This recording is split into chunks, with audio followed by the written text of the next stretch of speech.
नमस्कार प्यारे बच्चों, कैसे हैं आप सभी। मैं डॉक्टर पंकज साहिल आज फिर आपकी सेवा में हाजिर हूं अपने किए गए वायदे के अनुसार हिंदी के विषय में कुछ नया लेकर के, कुछ रोचक लेकर के। तो आज की कक्षा में हम करेंगे व्याकरण से संबंधित टॉपिक, समास। बहुत मुश्किल लगता है ना आपको, लेकिन आज के बाद आप मुश्किल शब्द कहना अपनी डिक्शनरी से हटा दीजिएगा, क्योंकि मैं लेकर के आया हूं उन तकनीकों के माध्यम से, उन टेक्निक्स के माध्यम से जिनके जरिए आप समास को तुरंत तुरंत समझ जाएंगे। तो आइए शुरू करते हैं अपने टॉपिक को। सबसे पहले बेटा जानते हैं समास होता क्या है। समास को इंग्लिश में हम क्या कहते हैं? तो समास को इंग्लिश में कहते हैं, जस्ट वेट, समास को इंग्लिश में हम कहते हैं कंपाउंड। क्या कहते हैं? कंपाउंड। वेरी गुड, कंपाउंड कहते हैं। अब कंपाउंड है क्या? देखिए, सम जमा आस, इसका मतलब है सम का मतलब पास, आस का मतलब रखना, पास रखना। दो या दो से अधिक शब्दों से मिलकर बने हुए, ध्यान से समझ लीजिए, दो या दो से अधिक शब्दों से मिलकर बने हुए एक नवीन, नवीन मतलब नया, एवं सार्थक शब्द को समास कहते हैं। यानी शब्दों का मेल समास है। आप थोड़ा सा और छोटे में समझें तो शब्दों के मेल को हम समास कहते हैं। अब हम आगे चलते हैं। समस्त पद क्या है? यानी संक्षेप करना। समस्त पद है संक्षेप करना, और विग्रह होता है तोड़ना। जैसे रसोई के लिए घर है भाई, अब रसोई के लिए घर तो है, थोड़ा चौड़ा करके लिख दिया या थोड़ा बड़ा करके लिख दिया। अब मैं इसको अगर शॉर्ट फॉर्म में लिखूंगा तो रसोई घर। गंगा के लिए जल तो गंगा जल। ठीक है, समास रचना में दो शब्द पद होते हैं। पहला पद पूर्व पद और दूसरा पद उत्तर पद कहलाता है। जैसे देखिए, रसोई घर, अब आपको बताया रसोई घर, इसमें जो पहला पद है वो रसोई है, और दूसरा पद जो है वो घर है। पूर्व पद और ये उत्तर पद। पूर्व पद का मतलब पहले वाला जो शब्द है वो पूर्व पद है और बाद वाला उत्तर पद है। जैसे गंगा पूर्व पद है और जल उत्तर पद है, गंगा जल में। ठीक है, समास विग्रह क्या है बेटा? समस्त पद को अलग अलग किया जाता है। अब समस्त पद को अलग अलग करके लिखना, मैंने अभी जोड़ना बताया, तो समस्त समस्त पद, और विग्रह में क्या होता है? तोड़ना। गंगा जल, गंगा का जल, गंगा जल, गंगा का जल। और ये समास विग्रह है। समास के प्रकार या समास के भेद, तो we have six types of समास। That one is, the first one is अव्ययी भाव, सेकंड वन इज कर्मधारय, द्विगु, तत्पुरुष, द्वंद्व और बहुव्रीहि। ये छह समास है भाई, समझ आ रहा है या नहीं? पहला है अव्ययी भाव, दूसरा है कर्मधारय, तीसरा द्विगु, तत्पुरुष, द्वंद्व और बहुव्रीहि। तो ये छह समास हमारे पास हमारी हिंदी में होते हैं। अब समास तो आपको पता चल गया भाई, छह हैं। ठीक है, और मुश्किल लग रहा है आपको? एक और तरीका बताता हूं जो मेरी अपनी टेक्निक है। मैं सोच रहा था बाद में बताऊं, लेकिन चलो बता देता हूं। ठीक है, एक फॉर्मूला है, मैथ्स के साथ कोरिलेट किया मैंने। 6d² अंडर रूट ए के टी बी। कैसा लग रहा है? लग रहा है ना बिंदास? 6d² अंडर रूट ए के टी बी। समास के कितने भेद हैं? 6। डी स्क्वायर का मतलब है द्विगु और द्वंद्व, दोनों डी से शुरू है भाई। एक ही छत के नीचे रहते हैं अव्ययी भाव, कर्मधारय, तत्पुरुष, बहुव्रीहि। ए से अव्ययी भाव, के से कर्मधारय, टी से तत्पुरुष और बी से बहुव्रीहि। तो 6d² अंडर रूट ए के T B is a short technique. कैसे आप लर्न करें? इनके नाम थोड़े मुश्किल से होते हैं, तो आपको इससे आसानी से याद हो जाएंगे। जैसे ही आप आंसर शीट लें, उस पर तुरंत ये फॉर्मूला नोट कर लीजिएगा, तो आपको याद हो जाएंगे कि समास सर ने हमें बताए थे। 6d² अंडर रूट ए के टी बी। अगला, अव्ययी भाव समास कहां होता है? इस समस्त पद में अव्यय बन जाता है, यानी समाप्त समास होने के बाद उसका रूप कभी नहीं बदलता। पहला पद छोटा और उपसर्ग हो। समस्त पद जैसे आजन्म, ध्यान से समझे, आजन्म जो है वो समस्त पद है। इसका मतलब है जन्म भर, प्रतिदिन, हर दिन, बेकाम, बिना काम के। आ जमा जन्म, आ छोटा और उपसर्ग है, इसमें आ उपसर्ग लगा दिया, यानी पहले पद में अगर उपसर्ग होगा या अव्यय होगा तो वहां पर हम कहेंगे अव्ययी भाव। जब पहला पद प्रधान होता है तो वहां अव्ययी भाव होता है। अब आप देखें, एक ही शब्द के कई बार आने पर भी अव्ययी भाव होता है। जैसे हाथों हाथ, रातों रात, हाथ ही हाथ में, रात ही रात में, तो यहां अव्ययी भाव समास पाया जाता है। अब आप, एक गतिविधि भी मैंने साथ साथ बनाई है आपके लिए, आप देखें और समझने की कोशिश कीजिए। समस्त पद बनाना है। हर वर्ष, तो हम लिख सकते हैं प्रति वर्ष। ठीक है, शक्ति के अनुसार, यथा शक्ति। ऐसा लग रहा है? अच्छा लग रहा है? शाबाश। बिना शक, बेशक। अब आप देखें, पहले पद जितने भी है ना, जैसे प्रति है, ये भी उपसर्ग है, यथा भी उपसर्ग है, बे जो है ये भी उपसर्ग है, बात ही बात, बातों बात, दो शब्द एक जैसे हो गए। एक मिनट, दो शब्द एक जैसे हो गए। अब वहां भी कौन सा समास होगा? ठीक है, अव्ययी भाव।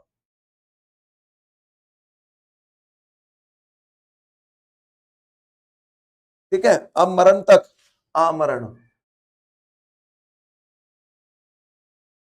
आपने देखा कि मैंने समस्त पद बना दिए। हर वर्ष का होता है प्रतिवर्ष, शक्ति के अनुसार यथाशक्ति, जहां भी के अनुसार आ जाएगा ना वहीं यथा लग जाएगा। बिना शक, बेशक, बात ही बात, बातों बात, और मरण तक आमरण। तो आपने देखा, और मैंने कितनी सरलता से समस्त पद बना दिए। पेपर में इसी टाइप के क्वेश्चन आते हैं। अगला है समास विग्रह करना। तो समास विग्रह करना यानी इनको तोड़ना। आसमुद्र, आसमुद्र समुद्र तक, आसमुद्र मतलब समुद्र तक। ठीक है, अब प्रत्येक, प्रत्येक का मतलब है हर एक। ये तोड़ रहे हैं हम, इनको विग्रह कर रहे हैं। यथा नियम, अभी मैंने बताया था जहां पे भी यथा आ जाएगा वहां पे के अनुसार, नियम के अनुसार। बीचों बीच, बीच और फिर बीच, दो शब्द एक जैसे हो जाएंगे। ठीक है, बेमतलब, बिना मतलब के। तो ये मैंने विग्रह करना भी आपको सिखाया। कैसा लग रहा है? एंजॉय कर रहे हो ना? हाँ, तो बेटा ये है हमारा समास पदों का विग्रह करना। अगले समास की ओर बढ़ते हैं।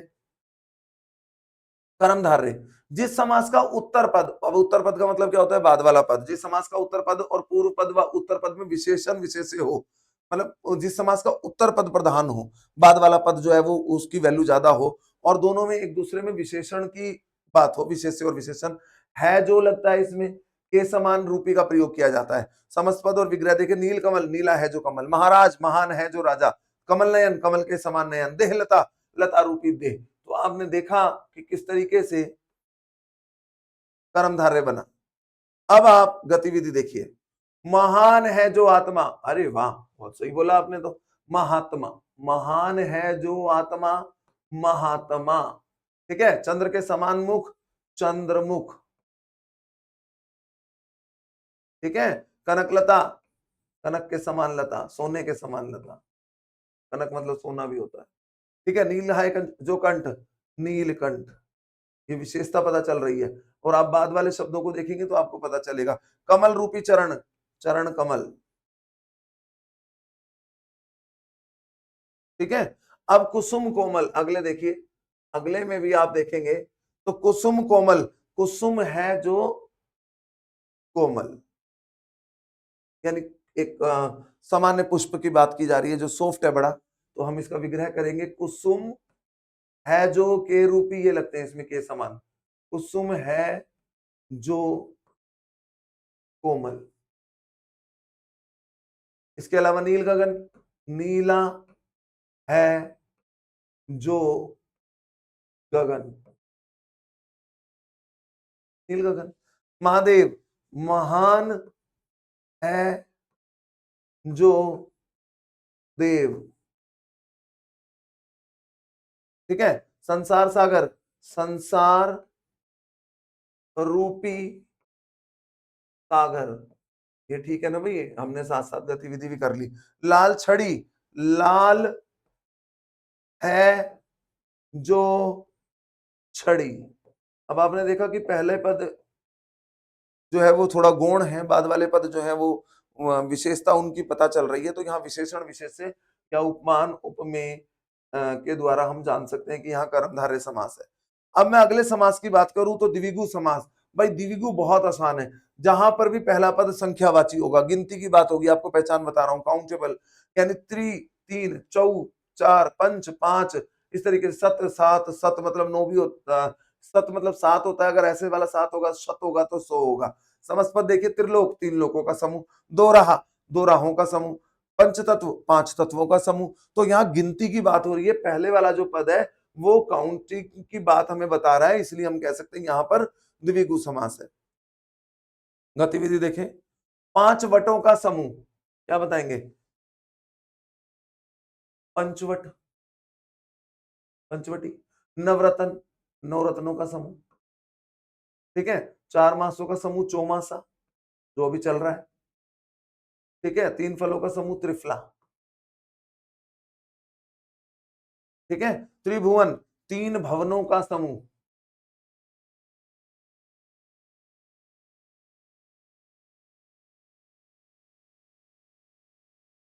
अगला नवरात्र 9 रात्रियों का समूह या रातों का समूह, एक ही बात है। ठीक है, चारपाई 4 पैरों का समूह।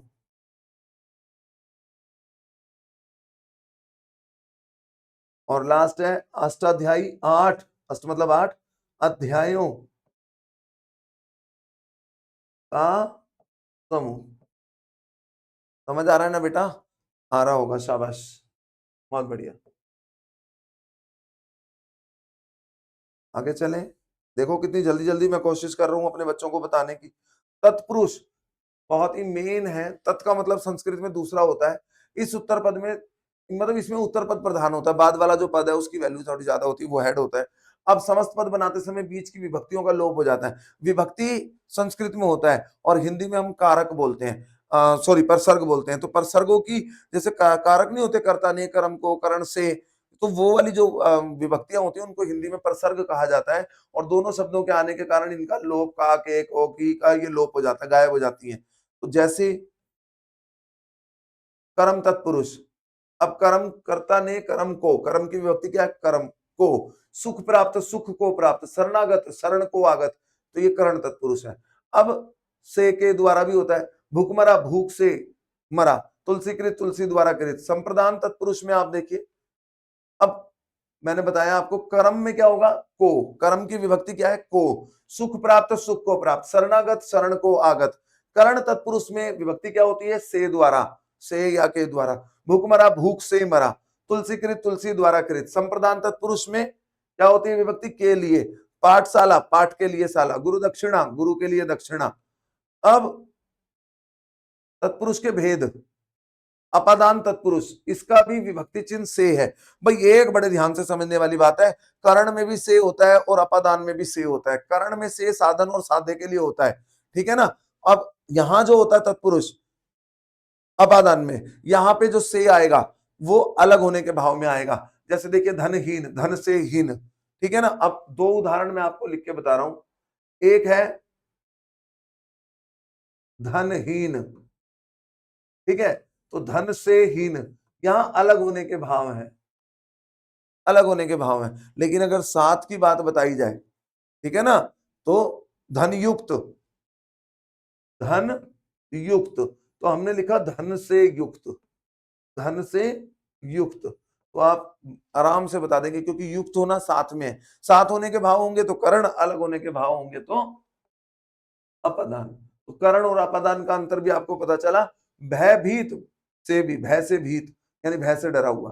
तो देव, अब यहां देखिए संबंध तत्पुरुष में का के की लगता है, देवदास देव का दास, जलधारा जल की धारा, पराधीन के अधीन, किसी दूसरे के अधीन होना। अधिकरण तत्पुरुष में समस्त पद विग्रह या में पर होती है, इसकी जो विभक्तियां हैं, दानवीर दान में वीर, घुड़सवार घोड़े पर सवार। अब इसकी गतिविधि, अब इसके अलावा जहां नन तत्पुरुष होता है, एक नन समास भी होता है, तत्पुरुष का एक भेद है, जहां पर निषेध के अर्थ में हो, अन्याय ना न्याय, नास्तिक ना आस्तिक, अमर ना अमर, रोग से मुक्त, ठीक है, समस्त पद कीजिए, रोग से मुक्त, रोग मुक्त, रोग से मुक्त, रोग मुक्त। अब अलग होने के भाव है ना, तो अपदान हो गया तत्पुरुष। देशभक्ति, देश की भक्ति, अब संबंध हो गया का के की, ठीक है। हवन सामग्री, हवन के लिए सामग्री, तो हवन सामग्री,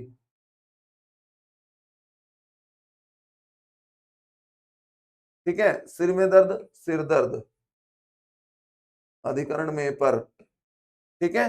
अब राजकुमार, राजा का कुमार, यहां भी संबंध हो गया, ठीक है। अकाल पीड़ित, अकाल से पीड़ित, मालगाड़ी, माल की गाड़ी, और देश निकाला, देश से निकाला, अलग होने का भाव है, तो यहां पर कौन सा हो गया, अपादान तत्पुरुष।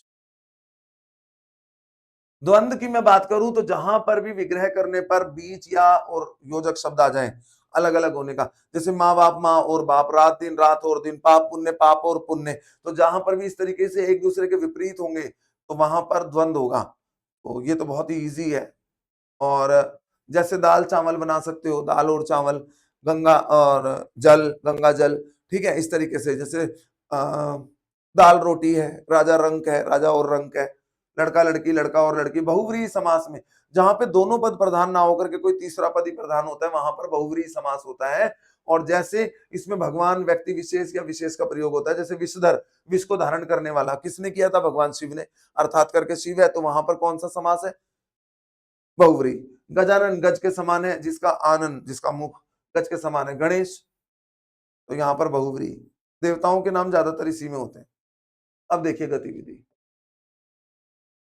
अच्छा लग रहा है करना। नीला है कंठ जिसका, तो नीलकंठ। हालांकि नीलकंठ में विशेषता भी है बेटा, नीला है जो कंठ, वहां पर आप लिखेंगे नीलकंठ में कर्मधारय, लेकिन नीला है कंठ जिसका अर्थात शिव, तो नीलकंठ हो गया। चक्र को धारण करने वाला अर्थात चक्रधर, चक्रधर कौन है? विष्णु भगवान, ठीक है। और मंत्रियों में प्रधान है जो, मंत्रियों में प्रधान, प्रधानमंत्री।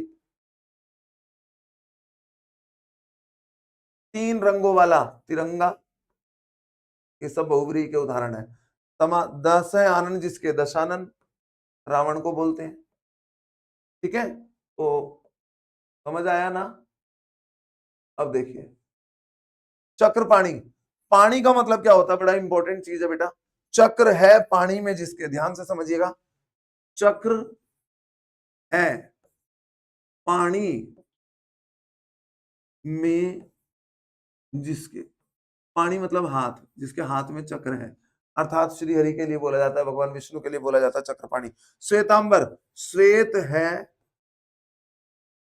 जिसका अंबर, अंबर मतलब वस्त्र, अर्थात मां सरस्वती, सफेद कपड़ों वाली। त्रिलोचन, तीन है, श्वेत है, तीन है जिसके लोचन, अर्थात लोचन मतलब आंख, भगवान शिव के लिए आता है त्रिलोचन शब्द। गिरिधर, गिरि को धारण करने वाला,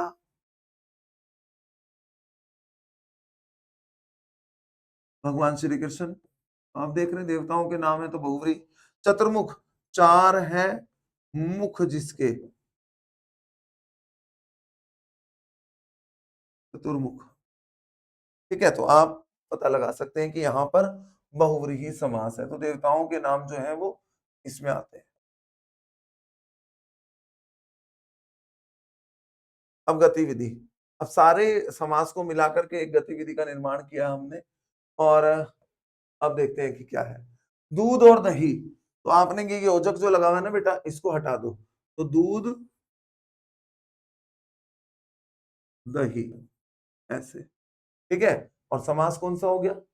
समास, समास हो गया यहाँ पर द्वंद्व, ठीक है। सिंह के समान सुंदर, ठीक है, सिंह सुंदर, या सुंदर सिंह का नाम भी हो गया, तो यहाँ पे कर्मधारय के समान है जो, ठीक है। विनाशक, बेशक, और सबसे पहले वाला समास कराया था मैंने अव्ययी भाव। राजा का पुत्र, राजपुत्र, संबंध तत्पुरुष, ठीक है। दो राहों का समूह, दो रहा, अब दो आ गया, तो यहां पर क्या हो गया? गिनती हो गई, तो द्विगु हो गया। नीला है जिसका कंठ, अर्थात नीलकंठ भगवान शिव, तो बहुव्रीहि हो गया, क्योंकि कंठ जिसका लिखा हुआ है। ना योग, अयोग, ठीक है, तो ये अनंत तत्पुरुष हो गया। यथामति,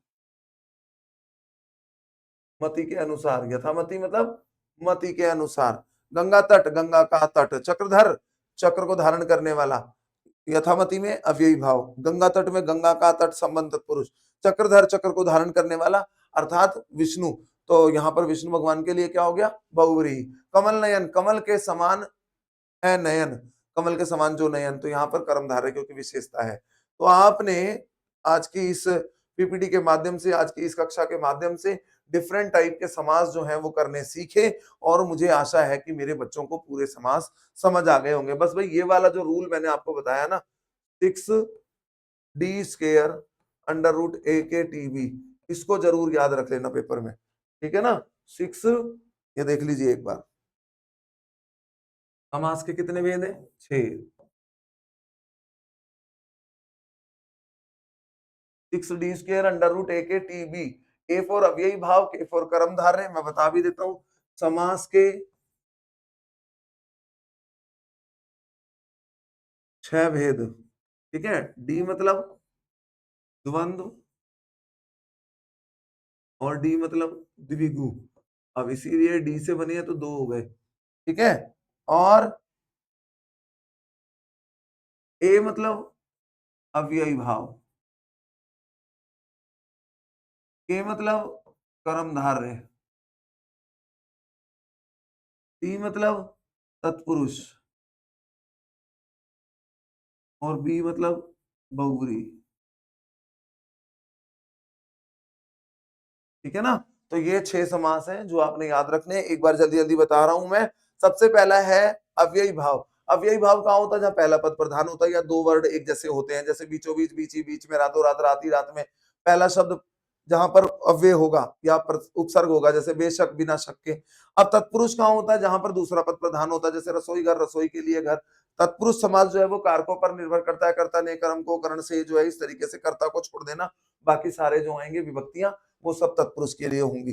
फिर कर्मधारय जहां पर पहला पद दूसरे पद की विशेषता बताएगा, तो वहां पर है जो के समान, जैसे नीलकंठ नीला है जो कंठ, काली मिर्च काली है जो मिर्च, यहाँ पर कर्मधारय। बहुव्रीहि में किसी तीसरे पद की ओर इशारा किया जाएगा, जैसे लंबोदर लंबा है उदर जिसका, यानी लंबे पेट वाले अर्थात गणेश। वीणा पाणी, वीणा है पानी में जिसके अर्थात मां सरस्वती, वीणा है हाथ में जिसके। अब द्वंद और द्विगु की मैं बात करूं, द्वंद में एक दूसरे के ऑपोजिट होंगे, बीच में योजक चिन्ह होगा, दाल चावल, दाल और चावल, दाल रोटी, दाल और रोटी, राजा रंक, राजा और रंक, ठीक है, राजा रानी, राजा और रानी। और द्विगु में पहला पद संख्यावाची होगा, जैसे दोपहर, दोपहरों का समूह, और अष्टाध्याय, 8 अध्यायों का समूह, नवरात्रि, 9 रातों का समूह। तो यहाँ पर गिनती वाली बात होती है। तो समझ आ गया होगा आपको समास, आशा यही है और पूरा विश्वास है। तो मैं फिर डॉक्टर पंकज साहिल आपसे विदा लेता हूं, और अगली कक्षा में फिर आपके लिए कुछ नया लेकर के हाजिर होऊंगा, ताकि आपको हिंदी से ना लगे डर, क्योंकि साथ है हमारे पंकज सर। तो अब इन वीडियोस को शेयर कीजिए और सीखिए खुद भी, और दूसरों को भी समझाइए, अपने मेंटोर खुद बन जाइए। चलिए कोशिश करेंगे फिर कुछ नया लेकर के आने की। तब तक के लिए आज्ञा दीजिए। जय हिंदी, जय हिंदुस्तान। हिंदी सीखो विद पंकज सर। बाय।